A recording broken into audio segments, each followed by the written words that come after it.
Hi, welcome to Mindful Conversations. I'm Greg Dwyer. I brought back Ruth Sullo. Last week we were talking about art, and we were also talking about math, two things that in my mind I never thought could be combined.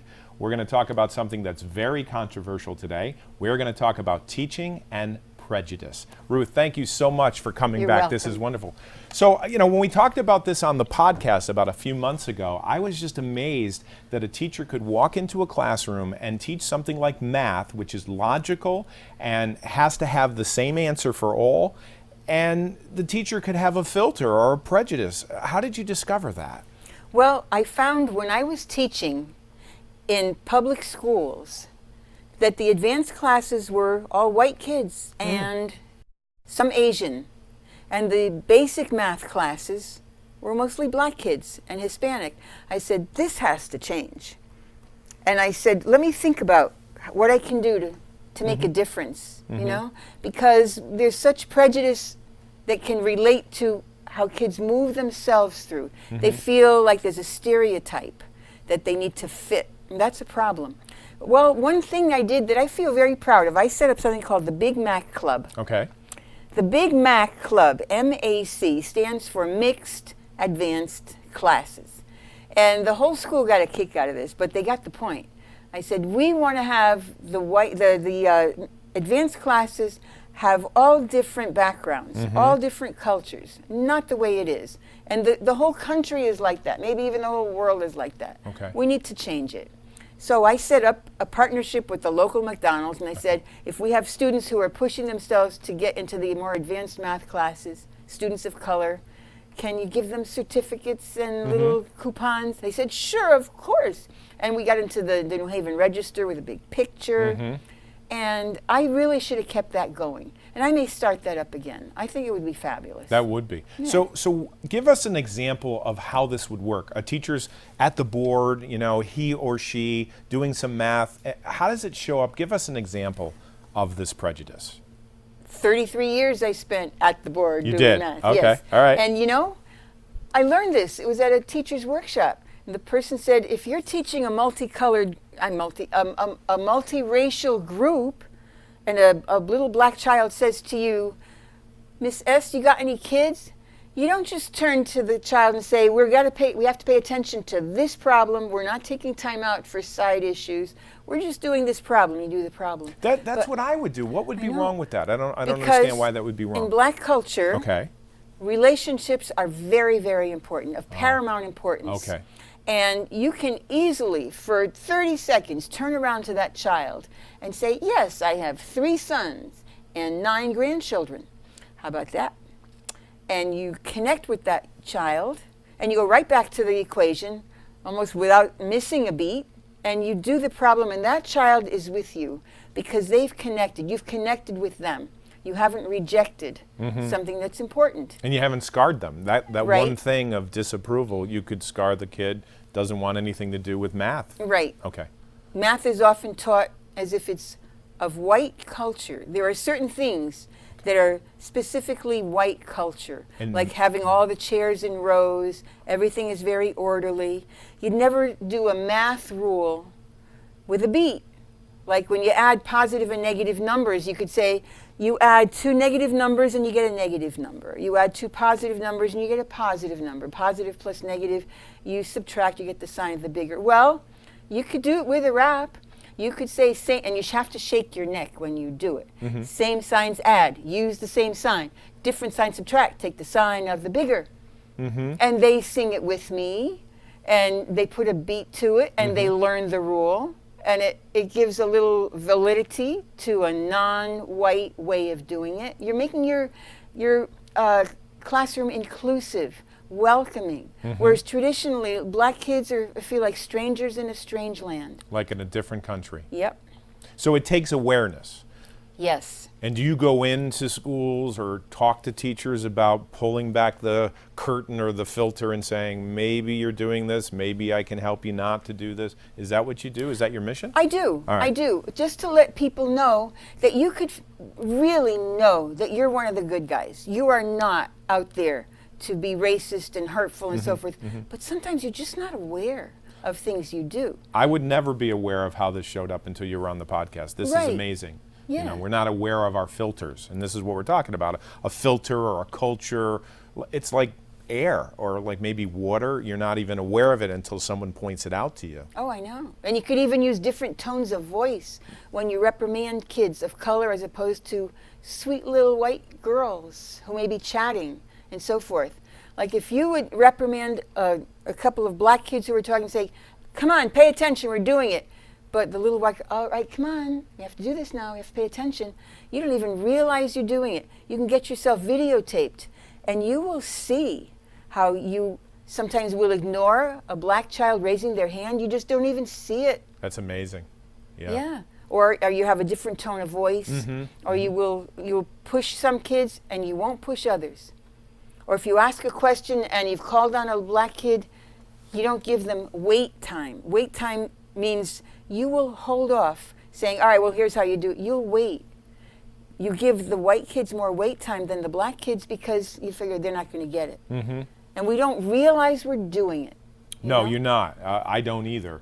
Vocabulary, certain things that I say, maybe a friend will say, hey, you notice you say this all the time. Yeah. Awareness is the key. Now, I know you do a lecture on Leonardo da Vinci, math, and you talk about creativity. Do you do a lecture on this too? Do you I do. You do? I do, because math is so important. And so where do you speak, and who would hire you? This would be great. So if someone wants to get... School systems. Corporations. Because corporations need to make sure that they are inclusive. You know, it's not very just important. Schools. Because you want to use people's talents. Yes. We worry about national resources. We worry about running out of all our different supplies and so forth. But how about humans with their abilities? Gifted people who can't get ahead. Gifted people of color and so forth. Gifted people, period. Quite often, the way the teacher talks to them or treats them can make a world of difference. You know? I can see you are a great teacher. How do people get a hold of you, Ruth? Thank you. I have a website. Okay. My nickname is Square Ruth. Yes, we talked about that last week. Square Ruth, all one word, not Square Root, right. Because some people say, but Square Ruth. My name is Ruth. Ruth. SquareRuth.com. Excellent, excellent. And you can contact me through that. So if they want to get a hold of you to speak about Leonardo da Vinci and math and creativity, or how these filters or prejudice show up in the classroom, you would be a great keynote speaker. Now, you brought a few things over here. Did. I would love, now I looked at this one first. Explain what is the significance of this? You can see the fingernails are very light. This is a man's hands. And the skin is darker. This is a black person's hands. Okay. And it's forming curves, like a sine curve between the fingers. There's an isosceles triangle at the top. Just pointing out math features using a person of color in the picture. Wonderful. Like I have Carrie Washington teaching a geometry lesson with proportions. And you wouldn't think of Carrie Washington teaching about proportions. Well, it's just the juxtaposition of a person of color and a math problem. And here's she has a circular earring. I got the circumference formula with a bubble. The bubble happens to be a rectangular bubble. And it's juxtaposition. You don't see this in math classes. And like Black History Month, math teachers don't talk about Black History Month. They say, oh, that's for social studies. That's for foreign language and English. Not for me, I'm busy. No. Okay. Math is probably the most important place to do that. So there's a connection, and connecting the different disciplines is important. You mentioned, I think in a previous conversation, about algebra and the origin of that. Talk a little bit about that. That was amazing. Algebra started in Africa. And who gets told that? I have never heard that other than from you. I know. And so bringing that into a classroom, that would give someone of color perhaps they'd great... sit up a little straighter. They would, wouldn't they? Yeah. And they'd say, I belong in this class. Yeah. No, this is for the white kids, not for me. Yeah, yeah. And you carry that attitude. Now, you don't have to be a person of color. We talked about this last week. Just the philosophy and mindset that a person carries, no matter what color they have as far as skin, can really impact the way they see math. So you're helping them to be positive about this subject. Oh, yeah. Yeah. Yeah. The teacher is the key. The teacher is the key. You can be so important in a child's life. You know, the way you look at a child, or the way you say a child, remembering the child's name, respecting their color, and so forth. That's a big thing. Right. You know, in the teacher's room, you'll hear conversations every year. Someone will say, I don't see color. What does that mean? Kid is a kid. What does that mean? Well, if it's a black kid or a white kid, the color doesn't matter to me. And Is that good? I used to think that was good. I would used think to it would say be. that. Yeah. But it's not. It's not. No, because the color, a person's color is an important part of their identity. Makes sense. Like we have our culture and our, makes sense. things that relate to our color. And you don't want to just deny that of a person. Mm-hmm. But if you think of blackness as something bad, and you're picturing, all the crime and all the drugs and being in prison and out of prison like it's in a revolving door, and the teenage pregnancy and the absentee fathers. I mean, that's a horrible existence. And if that's what you think it means to be black, then don't see color. Don't see their color. Just see but you have to put that out of your head. You don't want to get preconceptions and a stereotype of a person. You want to see a person. You want to see that person's possibilities. That person is your student, and you have to connect with their mind and their heart and their spirit when you're a teacher. And you have to make sure you connect rather than just brush them aside and categorize them and stereotype them. You see a person, and you're there to teach. Otherwise, it's malpractice.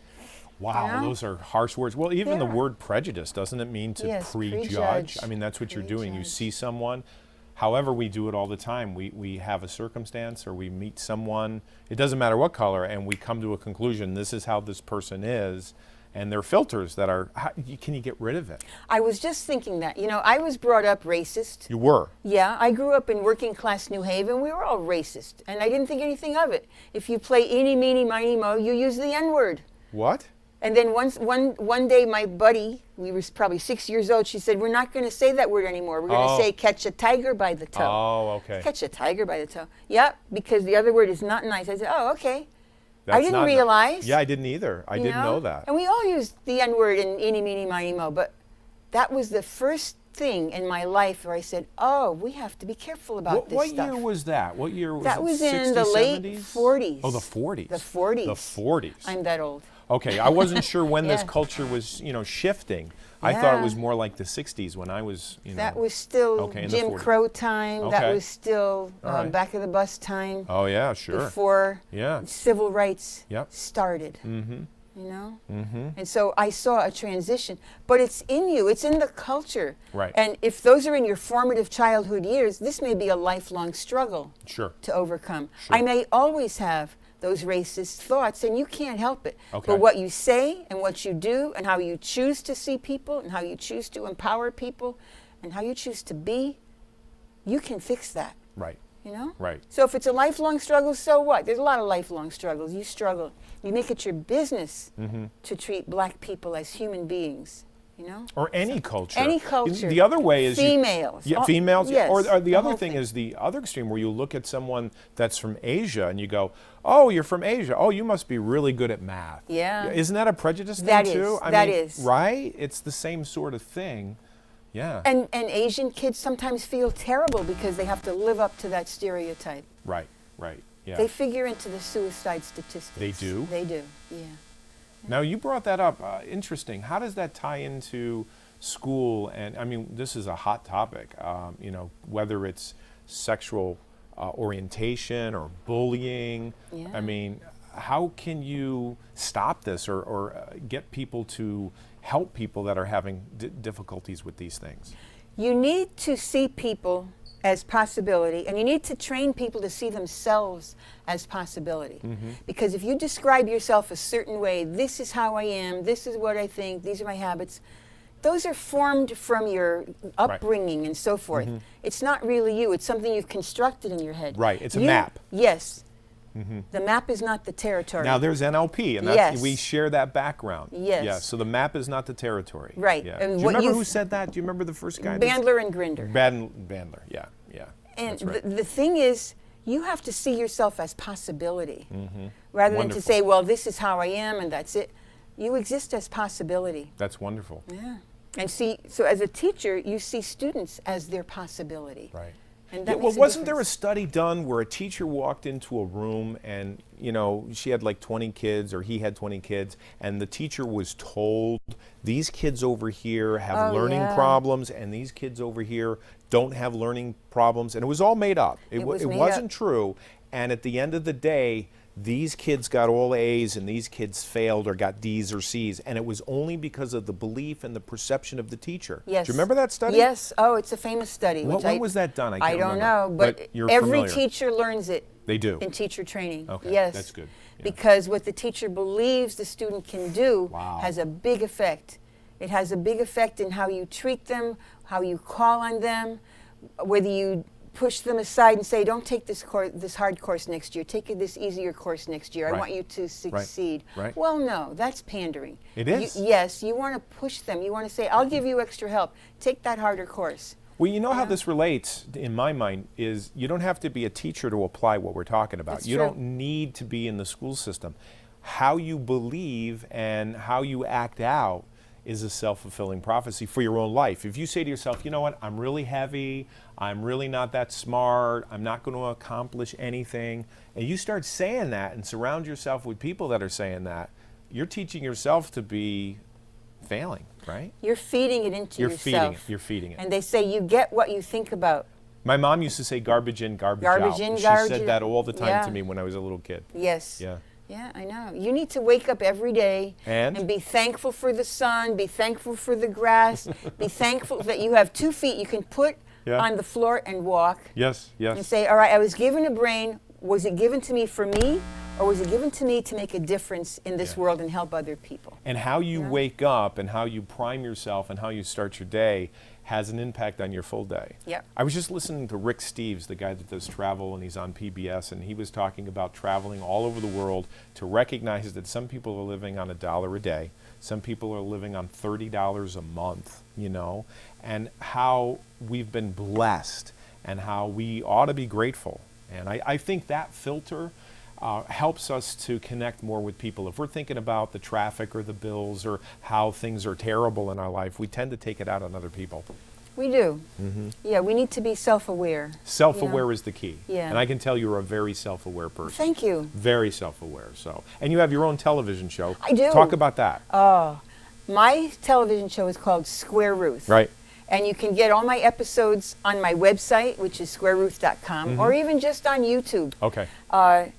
And I can do all my different topics that I'm interested in. Mm-hmm. This is in local cable where I live in Cheshire, Okay. but it can go all over, and plus being accessible on YouTube makes it good. Now, do you do that yourself? Are you that technical savvy that you take the disc and bring it over to YouTube, or do you have somebody help you do that? I have a grandson. Oh, you have a grandson who's like 14 and he can do it all? He's 19. Can I hire him? Oh, yeah. He's so good. Yeah. Yes. Isn't that great to have Yeah. somebody be able to do that so quickly? Oh, I know. So, I can email him and say, can you put this on my website for tomorrow? He says, sure. Here you go. that's wonderful. And what do you great. do? Buy him like a pizza? He doesn't want anything. He doesn't want anything. No. That's wonderful. He's fine. In fact, he has a car detailing business. And Oh. I paid him to do mine. So That's wonderful. Yeah. Yeah. I don't think you can really make it in life unless you're surrounded with like-minded people, helping you, whatever the mission is. Yeah. So what's your mission? To make a difference. Make a difference. Yeah. I can tell that about you. Yeah. Well, there's so many things to wonder about in this world, like what does life mean and what's real and so forth. But I know Right? that to help other people is a good thing. Yes. Yeah. So no matter what I have doubts about, what I believe and so forth, what I wonder about, that's nothing to wonder about. You're here, you make a difference. Well, you mentioned these metaphorical questions like, what is life about? Why am I here? I mean, Yeah. these are deep questions that maybe people think about when they're going through crisis or they just have time on their hands. But somebody said it, I think it was Maria Bird, she was on the other day, she said, Mother Teresa said, my goal in life is not to feed the world, it's to feed the person in front of me, and kindness right there. And you're doing that. You're opening up people's perceptions and you're teaching people. You're a teacher at heart. I am. I was born that way. You were. Yeah. Wow. I love that. Can you teach teachers to think this way? You can offer it. You can offer it. Okay. And we all come with our perceptions and our baggage and what we're going to stick with no matter what. Yeah. Or do we feel like we can open our minds? But I have ways of making things available to people and helping them, guiding them to maybe trying something they may not be sure they can do, but just to try it. And it's like an art. It is It's an art. Well, what I love about you is I see art and I see math. Yeah. And it's like I want to choose one or the other and say, oh, you're an artist, you know, you're a mathematician. But Ruth, you're both. And I think we were all created to be both. I love that about Yeah. you, that you can say that. And even when it comes to my own finances or my own business, I think, you know what, if I could think that way, things would be different. It would even be better. And I hope that, you know, people will take that to heart. Well, it gives you freedom. That's nice. That's a beautiful thing, to let your brain feel the freedom to shift and be flexible. Right. I like that. Well, flexibility, as you know in NLP, is the key. Yes. So the person in the conversation that is the most flexible, whatever they're talking about, is the one that pretty much would control that conversation. You know, so. Well, conversations with yourself are very important. Tell me more. If you need to change yourself in some way, Yes? your self-talk matters a lot. It does. What you say to yourself, what you can empower you or hold you back. Right. You know? And if you want to grow in a certain way, something I learned with NLP, find exactly and specifically what people who are experts at that do. Right. And that's partly how I learned this method. Like specifically, how would someone explain like training horses to someone? Right. Because when I teach math, a person that's afraid of math, I say, well, what are you good at? What do you do? Surfing. I'm good at surfing. All right. Right. Well, surfing, you have to do certain things and pay attention to certain detail. Right. And play hunches. Right. And be taught certain things, and you do them whether you like it or not. Mm-hmm. You know, all these different things, and in specific detail, what do? You can train someone to be good at surfing, or training horses, or quadratic equations. You know, all different kinds of things. And to draw. In my Da Vinci work, I teach how to draw. And there are specific things that artists do. And I teach that specifically. How do you move the thoughts in your head to do that? And make it accessible to people. So you're connecting the dots between what they know how to do, they feel comfortable, and you're moving it into an area that they don't feel comfortable about, and connecting. Yeah. And that's what I do with racism. Well, isn't one of the principle of teaching is that you teach on the basis of a learned skill? So if someone knows 1 + 1, then the next piece of information that you're going to teach is based on that? Isn't that one of the principles? You build on what they know. You build on what they know. So that they feel comfortable in moving on. Right. And you get them to stretch a little bit. Okay. And you don't hammer them if they don't get it right away. Right. I'll say that again, really, I love questions. Ask me again. Or, you know, how was that? I can teach it a different way if you want. Yeah. Wow. When I think of high school, I don't think about all of the subjects. I don't think about math. I think of the teachers. And I think to myself, was this a kind person? Was this a nice person? Did this person really want to be there? That's all I remember after 30 years, is their character. That's all I remember. Well, the book stuff, you can Google it and find it out. Yeah. You know, Yeah, you can. We used to be able to go to encyclopedias and so forth, but now it's at your handy as your cell phone. Exactly. But the connections with people and how people made you feel, Exactly. and how they inspired you, you can't buy that. I do a lecture called The Magic of Communication, and I draw a triangle. And on the left side, I talk about self, how we communicate with the self. And on the right, I talk about how we communicate with other people. And I draw a circle around the triangle, and I say, what else is there? I mean, communication with God, if you believe in God, but for the most part, it's communication with self and it's communication with others. And that really is everything. If you can finally master those two elements, and there's their triangle, you know, and your little bit of artwork where I put the circle around. It is, yes. You know, I think that's the key, you know. Oh, it is. I would do all kinds of things to make people feel comfortable in class. I'd put the thought for the day on the board. Oh, you would? Like, what would be the thought of the day? Oh, success comes in cans, failure comes in can'ts. Or the right angle is the triangle. Triangle. Yeah. Yeah. It's a little corny, but I like it. Yeah. Oh, they were a lot of them corny. Oh, yeah? And success is 99%. Showing up? No. Oh, no. Inspiration. No, 99% perspiration. Yeah. 1% inspiration. That was Thomas Edison. Oh, okay. Yeah. Yeah. And Henry Ford. Big one from Henry Ford. What was that one? If you believe you can do something, or if you believe you cannot do something, you're right. Either way, Yeah. you can take your pick. Right. because you'll make it happen. Right, yeah. I think more people need to hear this, Yeah. you know, and I think this kind of information has not been available to everyone. And now it's becoming more popular, Think and Grow Rich, and there's books and tapes and people like you know, sharing the light. So more and more people can get access to it. So if they want to reach out to you, are you also on Facebook as well? I am on Facebook, only my personal page. Okay. I need a Facebook business page. So you're going to have a fan page or a business page made for you? I will. Okay. I will. That will be great. You hit a certain age, you get set in your ways. I have to stop being set in my ways. I need to get into technology more than I Or do. just leverage your time, you know. Leverage my I don't time. think you need to do everything. That's true. I'm finding out with my career that I'm asking people to do things that I normally, you know, I just hired someone to do some phone calls for me and some outreach for my speaking career. I think it's a great thing that you have family members that can, and by the way, you know how long it would take? 5 minutes. Yeah. Yeah, that's 5 it. minutes. That's it. So how do you want to be remembered? I know we talked about this last week with art and math, but with this topic, which is very controversial, and I would think a lot of people would deny it or feel uncomfortable talking about it, how do you want to be remembered in this arena? Well, I want to be remembered that there's a new paradigm that makes it something where you can feel like a good person and have confidence that you understand what's racist, what's not racist, that you see a person with possibility, and when you put that in your heart and you say to yourself, well, I may always have those racist thoughts, but what I do and what I say, I can clean that up and make a difference.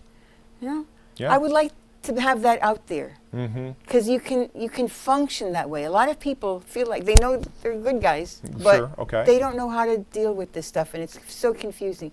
I can cut through the confusion. I remember one time I was in Israel and I had a group like 40 people with us, you know, and so we went over to the West Bank, we went over to Bethlehem, and we walked into this church, and there was this beautiful dome in the center of the church. And this was I think it was a Lutheran church, if I remember correctly. And inside the dome was Arabic that went around. And I think, if I remember correctly, it's like 15 years ago, it actually said, "Glory to God in the highest," in Arabic. And so we went over to a gift shop afterwards, and this gentleman had a postcard. And it was all in Arabic. And he was handing it out to all of the people that came into his shop. And we had brought these people into the shop to buy souvenirs for Christmas and things like that. And this one gentleman looked at the card, which was in Arabic, and he said, "No, thank you." And the Arabic was, I think it was the Lord's Prayer. And it was interesting because it was a Christian church, but the language was in Arabic. And you know, you have these prejudices. Well, it's very touchy right now. Yeah. Because remember the minister that was in prison for 30 years? His crime was Christianization. To teach Christianity will put you in jail for decades. Right. And so it's a tough situation. Yeah. I don't know. The world could change. It changes with you. It changes with me. Yeah. Changes with you. It's one person reaching another person, and I think the answer is love. Yeah, you it know, is. and being content and happy, counting your blessings. I know every single day when I get up, the first thing I do is I think about what I'm grateful for. I'm grateful for you. I'm grateful for this show. I'm grateful for the work that you're doing. And when you focus on those things tend to grow. Yeah. You know, and then they spread. You know, if I'm nice to you, then you're nice to your husband's nice to his children, and it just it's like throwing that little rock out into the pond, and it just spreads out. It's true. You could focus on negativity and how negativity spreads, and what does that do for you? And that's always available. Yes. If you want to watch the nightly news and just focus on how many people got hurt or killed, or that definitely would make you think that way. I know, but if you foster positivity in yourself, it benefits you and everyone who comes in contact with you. I am so grateful that you came on twice. I'm so grateful you were on my podcast. I'd love to be on your television show. Oh, soon. Think Like Da Vinci, Ruth Sullo. You can find her on the internet. You can find her also on Facebook. And I would love to have her speak at your organization. So reach out to her and bring her in. She is a person of change. Thank you so much, Ruth. God bless you. Thank you so much.